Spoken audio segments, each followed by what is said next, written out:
Hello friends, and happy first day of Vlogmas. In this video I'm participating in a collaboration hosted by Sherry from The Junkin Chick and Christy from Inspired Living with Christy. And this collaboration comes at a perfect time. In this collaboration, I'm going to be sharing with you a couple of recipes for quick and easy appetizers. Now, for New Year's Eve, I am planning to just make up a bunch of appetizers for me and my family, and that's what we're going to have for dinner. So I'm going to be trying out a couple of recipes today that, if we like them, I will be making again for our New Year's Eve dinner. So let me turn this camera around and I'll show you what we're going to make today. Alright, so the first, already, that's Olivia's cockatiel. He is such a ham. Anyway, the first recipe we are going to do is called Candied Almonds. Now, I have not made either one of these recipes. I wanted to do a sweet recipe and a savory. So this is obviously the sweet, and from the directions, it appears to be very simple. So I'm going to go ahead and just walk you through this, and we'll do this together. So the first thing you need is a half a cup of water, and then you need 1 cup of white sugar. I use organic sugar, so it's kind of a caramel color. It's not pure white. And this is a half cup measure, so I'm going to go ahead and put 2 of those in there. So there's 1 cup of sugar, half a cup of water, a tablespoon of ground cinnamon, and then 2 cups of whole almonds. Now, my problem is I thought I had plenty of almonds. When I got to my almond jar, I did not. My husband loved almonds, and he must have been getting into them without me knowing. So I had about 1.5 cups of almonds, and so I had to make up the last half cup with the last few pecans that I had, and then a handful of walnuts. So this is going to be a mixed nut, candied mixed nuts. So you just go ahead and dump the nuts in, just to bring it to a boil, and then add the nuts. Oh no. Well, I just made my first mistake. I was supposed to bring this mixture to a boil and then add the nuts. Okay, well, we'll see what happens. I'm going to go ahead and put this on the stove and bring this to a boil.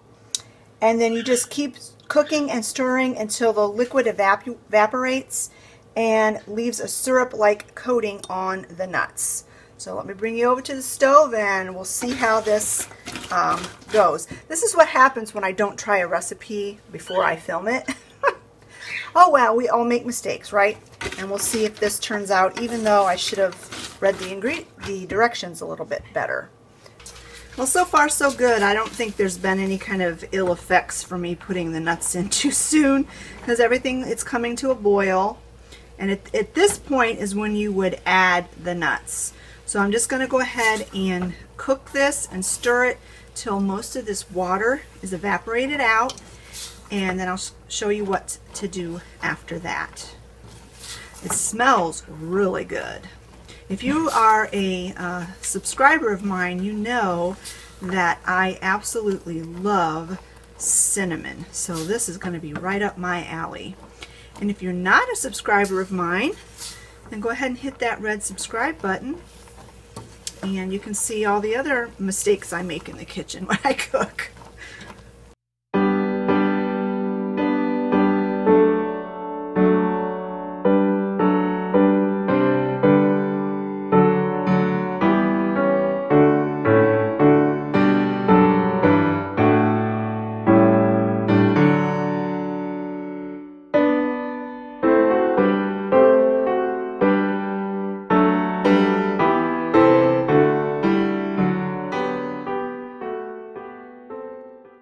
So this, I think, is done. It said to cook it till it was a syrup-like consistency on the nuts. Then what you're going to do is you're going to pour this out on a cookie sheet that has been lined with parchment paper. I have that already set up to go. So let me take you over there and we will do the last little step for these candied nuts. Just pour them out on the sheet. You want to make sure and get all that yummy gooiness out of there. And then you just want to take a fork and you want to spread these out, and you want to kind of separate the nuts on the cookie sheet. Because I think otherwise when this cools there'll be a big clump. But I don't think my cookie sheet's really big enough to completely separate them. But I will just kind of spread them out as much as possible.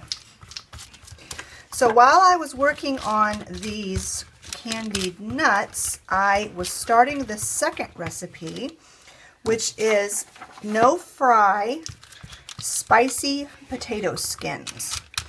And what you do is you start off with 4 large russet potatoes, and you scrub them, get them all clean, and you throw them in a 400-degree oven, and you let them bake for an hour or until they're, you know, done.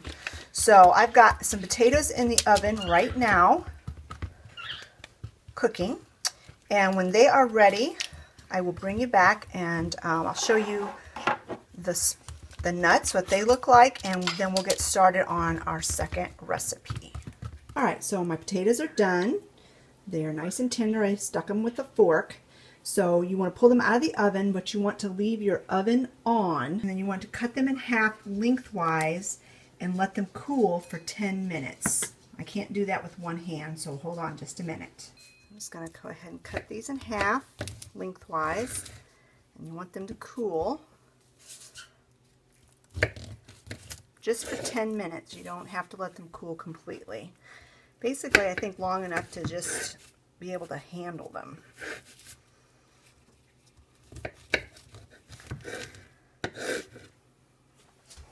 So while those are cooling, I will just go over the other ingredients that you're going to need for this recipe. You're going to need olive oil, salt, ground pepper, chili powder, curry powder, and coriander. Well, I could not find coriander seed, ground coriander at my store, so that's not going to be in my recipe. And also, when I looked over the recipe when I was making my grocery list, I misread it. I thought it said cumin instead of curry powder. So I didn't have any curry powder either, but my wonderful daughter got on the internet, looked up how to make homemade curry powder, and she mixed up a batch of curry powder for me. Curry is just a mixture of different spices. So if you don't have any curry powder, just look it up online. Alright, so the 10 minutes is up, and what you want to do then is to scoop out most of the potato flesh, leaving about 1/4 of an inch of the flesh against the potato skin. And then you can save this flesh for whatever. You just mash it up and make mashed potatoes out of it, or let your kids eat it, because my kids love potatoes. So I'm going to go ahead and scoop this out.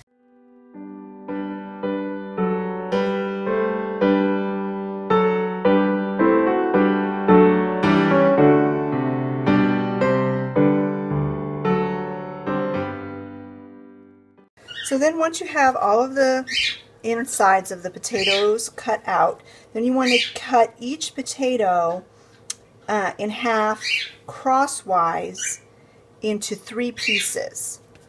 So kind of like that.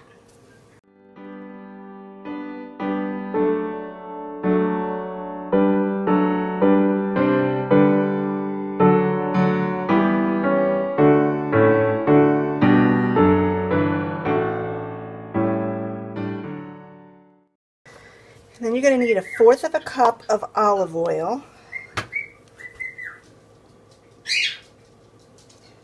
I use the extra virgin olive oil from Aldi.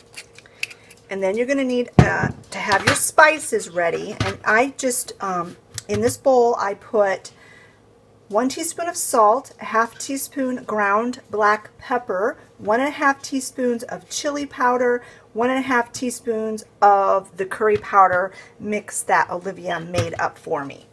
So then what you're going to need to do is you're going to have a cookie sheet ready, and then you're going to take each of these potato skins and you're just going to dip them in the olive oil. Now this is going to be kind of a messy little job, but that's okay. You just dip them in, let the extra oil run off, and then you place them on your cookie sheet skin side down.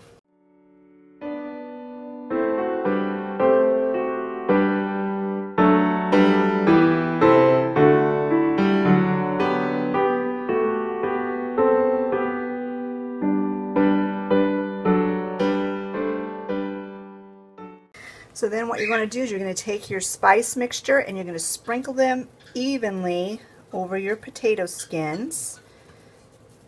And then you're going to bake this, put this back in the oven for 15 minutes or until these get nice and crispy. I'm going to go ahead and get these back in the oven. And when they're out and they're hot and crispy, I will bring you back and I will show you this completed recipe as well as the completed nut recipe. So here are the finished recipes. There's the potato skins, and there are the candied almonds. Potato skins are delicious. They are a bit spicy, so if you don't like hot, you may want to omit the chili powder. But they have a lot of really good flavor. They're really not difficult to make. They are a little bit time consuming just because you have to bake the potatoes twice, but they're really, really good. The nuts are also very good. I think I should have cooked them a bit longer because they're incredibly sticky, but they are really tasty. Now with the nuts, when they came out of the oven after they'd cooled off a bit, I tasted one and I thought they needed just a sprinkling of sea salt. So I just sprinkled just a little bit of sea salt over the top, and I think that made a big difference. They always say that a little bit of salt makes anything sweet taste better. I will have both of these recipes linked in the description box below, so if you're interested, check them out. I'm pretty sure I'll be doing those potato skins again because those are really, really good.